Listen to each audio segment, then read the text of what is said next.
नमस्कार दोस्तों, मैं अनिल सेमवाल ओमजी ब्लॉगर से और स्वागत करता हूं आपका अपने YouTube channel Anil Omji blogger में। और गंगोत्री से जो आजकल जो सीरीज चल रही है उसमें आपको दिखाऊंगा आज ऋषि मुनि यहाँ पर कैसे रहते हैं और कब कब उनसे बातचीत करते हैं। और चलिए बने रहिए मेरे वीडियो के साथ। और अभी मैं हूँ यहाँ पर सूर्य कुंड के सामने और यहाँ से आगे ले चलता हूँ आपको आश्रमों में, जहाँ कहाँ पे कोई आश्रम है और ढूंढते हैं उनको और पता करते हैं और ले चलते हैं आपको आश्रमों में। और ये है यहाँ पर हनुमान मंदिर और लेके चलते हैं आपको हनुमान मंदिर के अंदर और वहाँ पे दर्शन करवाते हैं हनुमान जी का। और यहाँ पर ये हनुमान जी की विशाल मूर्ति दर्शन कीजिए हनुमान जी का और आगे ले चलते हैं आपको। ये हनुमान मंदिर के सामने पर है यहाँ उत्तराखंड पुलिस रिपोर्टिंग चौकी। और देखिए यहाँ पर और नीचे चलते हैं यहाँ से। यहाँ पर एक ये महात्मा जी की कुटिया दिख रही है और पता करते हैं यहाँ पर कौन से महाराज रहते हैं। यहाँ पर भी एक ये हनुमान जी की मूर्ति और भगवान शिव जी का यहाँ पर ये लिंग। और ले चलते हैं अंदर कुटिया में। ये है यहाँ पर सूर्यकुंड का व्यू पॉइंट, सामने पर सूर्यकुंड। और मिलते हैं यहाँ पर साधु संतों से। और ये देखिए यहाँ पर और मिलाते हैं यहाँ पर सिद्ध गुरु बाबा जी से, उनसे कुछ ज्ञान लेते हैं और आपको वीडियो में दिखाते हैं। ये इनकी कुटिया और यहाँ पर ये माँ गंगा। और चलते हैं अंदर स्वामी जी के पास। बताना क्या है बच्चे बताइए। मेरे इस नाम से सर्च कर लो, सारी वीडियो आएंगी। हर जगह विज्ञान को चैलेंज दिया हमने। हमारा सनातनी विज्ञान है, पूरा का पूरा सनातन विज्ञान है। कल भी तेरे जोशी डॉक्टर जो है बना के ले गया है, दुनिया नाश होने वाली है, इसके विषय में बोला है। बहुत तैयारी है, तवा गर्म हो गया है, रोटी कभी भी सिक सिक आटा गूंद रहा है। हाँ, कल जो खत्म होने वाला है, बस तैयारी है किसी भी समय। अच्छा। हाँ, मतलब कुछ ऐसा नहीं है, साल वगैरह नहीं है? साल 28-29 तक हो जाएगा पूरा फाइनल। 28 क्या? अभी 2024 है, हाँ जी। तो 2028-29 तक हो जाएगा पूरा। 28 तक धरती पलट जाएगा? पलटेगी नहीं, दुनिया का हिसाब किताब हो जाएगा, ऐसा लग रहा है मुझे। कि कल जो पूरा खत्म हो जाएगा। जल में हो हाँ, जाएगा। प्रलय होती है।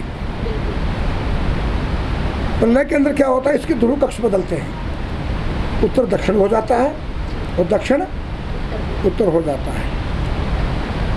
एक होता है महाप्रलय। महाप्रलय में पूरी पृथ्वी आग का गोला बन जाती है।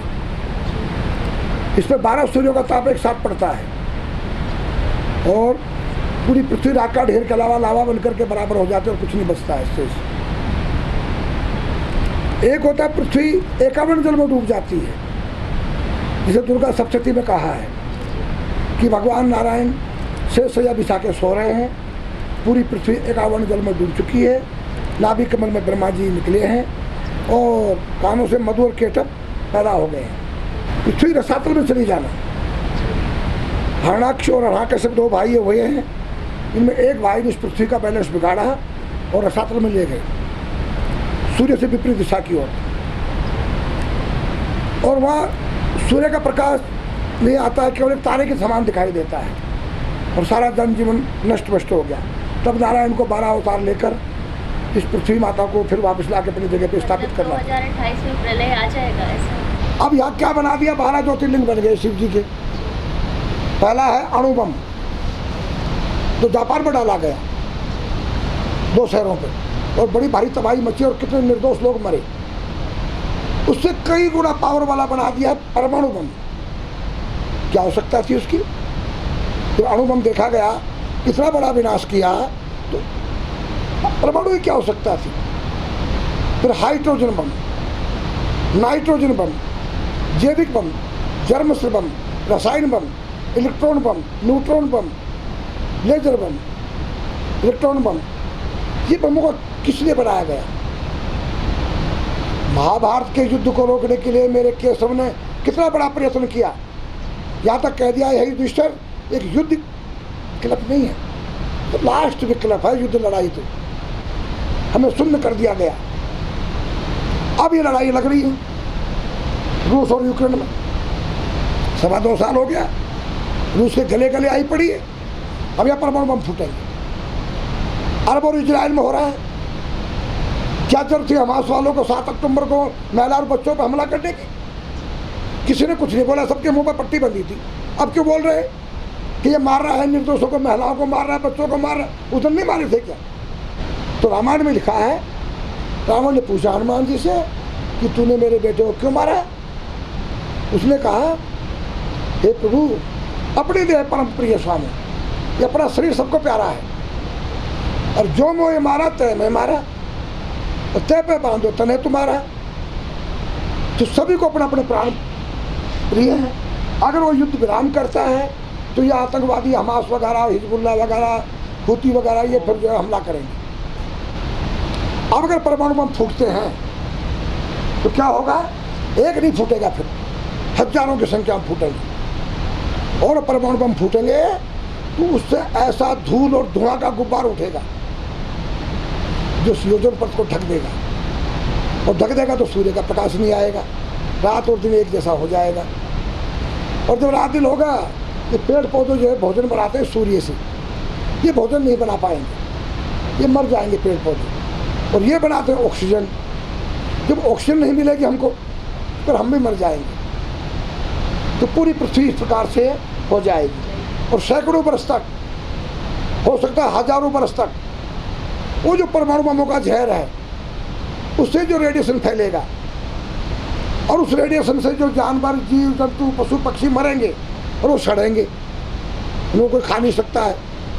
और सड़ने के बाद एक नया बैक्टीरिया पैदा होगा, और वो जो बच्चे कुछ कहीं दूर दराज भी होंगे वो हवा के माध्यम से जाएंगे, जैसे कोरोना आ गया था और पूरे विश्व में फैल गया था। ऐसे करके इस पूरी पृथ्वी को कर देंगे। जब परमाणु बम पड़ेंगे तो पृथ्वी कांपेगी। खोखला कर दिया है, कितना तेल निकाल दिया बताओ, तुम पढ़ी लिखी हो पूरे विश्व में आज तक। तो तेल बनता नहीं है, एक ही बार बना है। जो जीव जंतु जमीन में दब गए, सड़ गए, गल गए, उनसे बना है पेट्रोलियम। तांबा, पीतल, सोना, चांदी, लोहा तो बनाते हैं ना, बनता का जमीन से निकाला है ना, भाई जमीन में से निकाला गया है, तो बार बार थोड़ी बन रहा है। तो खोखली हो गई है।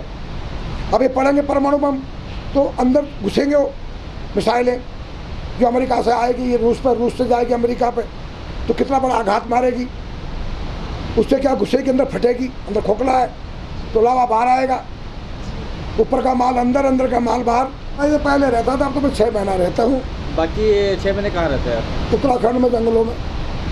जंगलों में जैसे कि कहीं भी जहाँ 2 रोटी मिले, 2 लकड़ मिले, ठंडे में आग सेकने को। हाँ, यहाँ पे आप मार्च अप्रैल में आते हैं? हाँ, पट खुलता था बाद में, पहले 12 महीने रहता था। मैं जूते चप्पल नहीं पहनता हूँ, मैं सिले हुए कपड़े भी नहीं पहनता, चादर कम्बल ओढ़ता हूँ, ऐसे दिगंबर रूप में रहता हूँ। मैं फ़िलहाल तो मैं ग्रेटर नोएडा से आई हुई हूँ। बेसिकली मैं एमपी स्टेट से, जी मेरा जन्म जो है वो मध्य प्रदेश के रीवा ज़िले से हुआ है। यहाँ उत्तरकाशी गंगोत्री धाम आना कैसे हुआ? एक्चुअली मेरा प्रण था 4 धाम की यात्रा करने का। चूँकि मैंने गंगोत्री और ये केदारनाथ और बद्रीनाथ कर लिया है, तो अभी आगे का मेरा जो है गंगोत्री और यमुनोत्री वो पूरा करने का लक्ष्य है। चूँकि कल 1 तारीख था और मैंने तपस्या करने की साधना के लिए माना था भगवान से, तो वो मैं अपनी तपस्या, कल मेरा जन्मदिन है तो मैं पूरी करने आई हूँ बेसिकली यहाँ पे। मुझे लगता है कि आपके जन्म का जो शुरुआत है ईश्वर से शुरू है, ईश्वर पे ख़त्म है, तो आप वहीं पे उसी को सार्थक मान के आप आगे बढ़ें।